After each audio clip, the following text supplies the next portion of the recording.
আগামী দিনে এইভাবে চলতে থাকলে সিপিআইএম কিন্তু শূন্য থেকে মহাশূন্যের দিকে যাবে, কেউ আটকাতে পারবে না। এই বিষয়টি আমি আপনাদের সামনে চ্যালেঞ্জ সহকারে বলছি। কেন বলছি এই কথা, তার আগে চলুন একটি ভিডিও দেখে নেওয়া যাক। হয়েছে পেহেলগাঁওয়ে কোনো ঘটনার সত্যতা প্রমাণ আছে? ভারতে আঘাতটা কে করলো তার সত্যতা পাকিস্তান করেছে, তার প্রমাণটা কোথায় পেয়েছেন? পেহেলগাঁওয়ে কোনো ঘটনার সত্যতা প্রমাণ আছে? ভারতে আঘাতটা কে করলো? দেখলুন তো ভিডিওটা, ভাবুন তো বর্তমান সময়ের মধ্যে দাঁড়িয়ে যেখানে সিপিআইএম কে নিয়ে আরএসএস আইটি সেল উঠে পড়ে লেগেছে সিপিআইএম কে দেশ বিরোধী মানুষের সামনে প্রচার করার জন্য, সেই সময় দাঁড়িয়ে সিপিআইএম এর যুদ্ধ বিরোধী মিছিল থেকে যদি এই রকম কথাবার্তা শোনা যায়, তাহলে গ্রাসরুট লেভেলে যারা সিপিআইএম এর কর্মী সমর্থক রয়েছে, যারা মাটিতে থেকে সিপিএম এর জন্য লড়াই করছে, কাজ করছে, তাদের কি অবস্থা হবে? সিপিএম এর কলকাতায় বসে ওই কলকাতার নেতারা কিছু কিছু ভুল করবে, নেতৃত্ব ভুল করবে, যার মাসুল দিতে হবে গ্রাসরুট লেভেলে যারা মাটিতে নেমে কাজ করে, মাটিতে থেকে লড়াই করে, তাদেরকে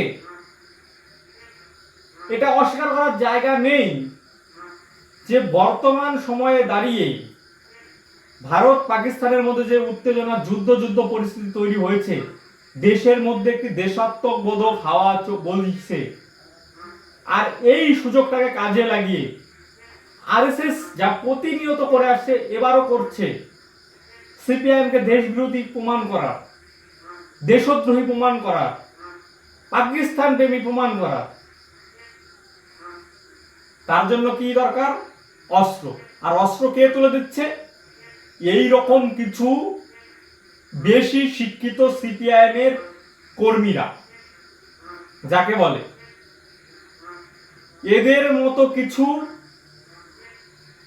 বেশি, যাকে বলে মানে এক ধাপ বেশি বুঝে, তাদের জন্য আজকে গ্রাসরুট লেভেলে সিপিআইএম এর কর্মীরা মাঠের ময়দানে নেমে কাজ করার সাহস হারাচ্ছে। আজকে কয়েকজনের সাথে আমার কথা হলো, যারা গ্রাসরুট লেভেলে সিপিআইএম এর কর্মী সমর্থকরা রয়েছে। এই মিছিল থেকে যে এই ধরনের বিভিন্ন যে ভিডিও ভাইরাল হচ্ছে, বলছে যে এই সমস্ত চলতে থাকলে গ্রাসরুট লেভেলে সিপিআইএম করা সমস্যা হবে।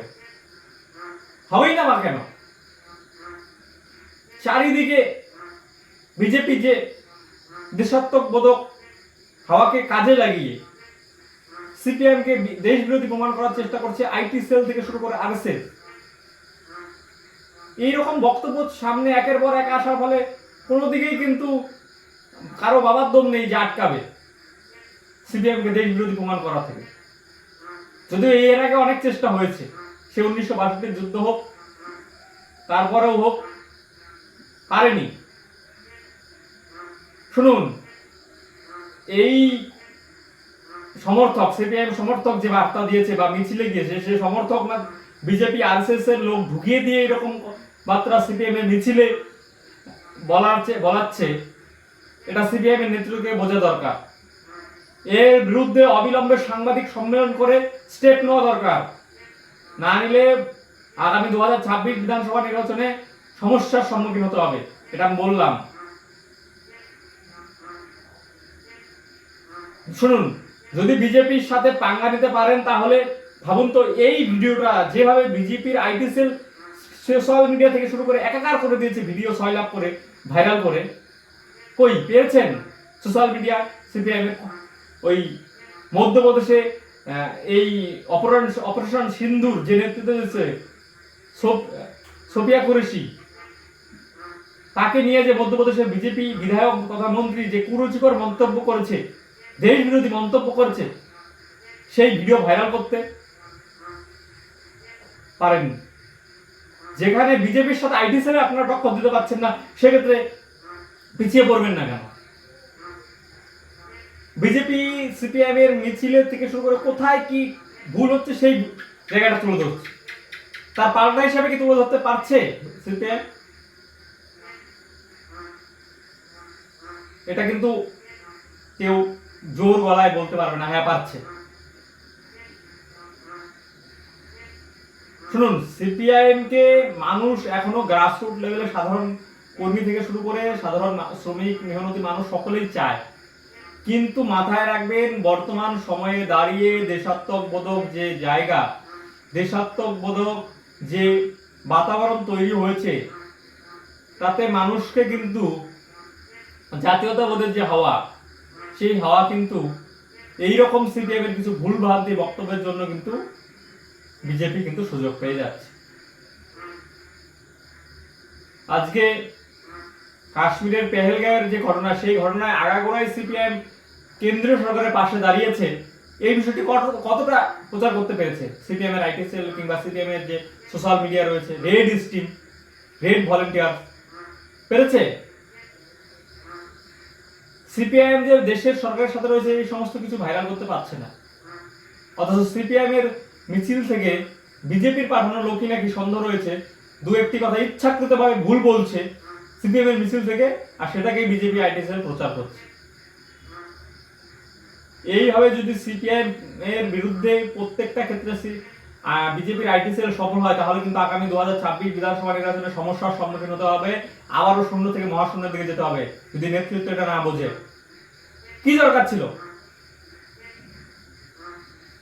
এই যেই সমস্ত কর্মী সমর্থকদের এই বিষয়ে মুখ খোলার জন্য বলা? কেন পার্টি রুলস জারি করতে পারতো না যে এই সময়ের মধ্যে দাঁড়িয়ে, ভারত পাকিস্তান উত্তেজনার মধ্যে দাঁড়িয়ে পার্টির কর্মী সমর্থকরা সাংবাদিক কিংবা কোনো সোশ্যাল মিডিয়াতে মুখ খুলতে পারবে না? ভাবুন আর এদেরকে সংযত করুন, না হলে আগামী দিনে সিপিআইএম এর জন্য খুব অবস্থা খারাপ রয়েছে। বিজেপির সাথে আপনারা না অর্থনৈতিক, না আপনার বর্তমান সময়ে দাঁড়িয়ে সোশ্যাল মিডিয়া, আইটি সেল কিছুই টক্কর করতে পারবেন না। আর গ্রাসরুট লেভেলে কয়জনে কাজ করে, আর কাজ করতে গিয়ে এই সমস্ত সমস্যার সম্মুখীন হতে হচ্ছে। অস্বীকার করলে করার জায়গা নেই, তাদের যে জায়গা বিস্তার করার সেটা করে ফেলেছে। তাই আপনারা যতই বলুন পারবেন না যদি এই রকম কর্মী সমর্থকদের দল থেকে বিতাড়িত না করেন। এখনই তো আমি মনে করি সিপিআইএম এর রাজ্য সম্পাদক মন্ডলী, রাজ্য কমিটির একটি মিটিং থেকে কিংবা সাংবাদিক সম্মেলন করে একে বহিষ্কার করা দরকার যদি কর্মী সমর্থক হয়ে থাকে। এটা দেশ বিরোধী কথা নয়, বুঝুন। নমস্কার, ধন্যবাদ।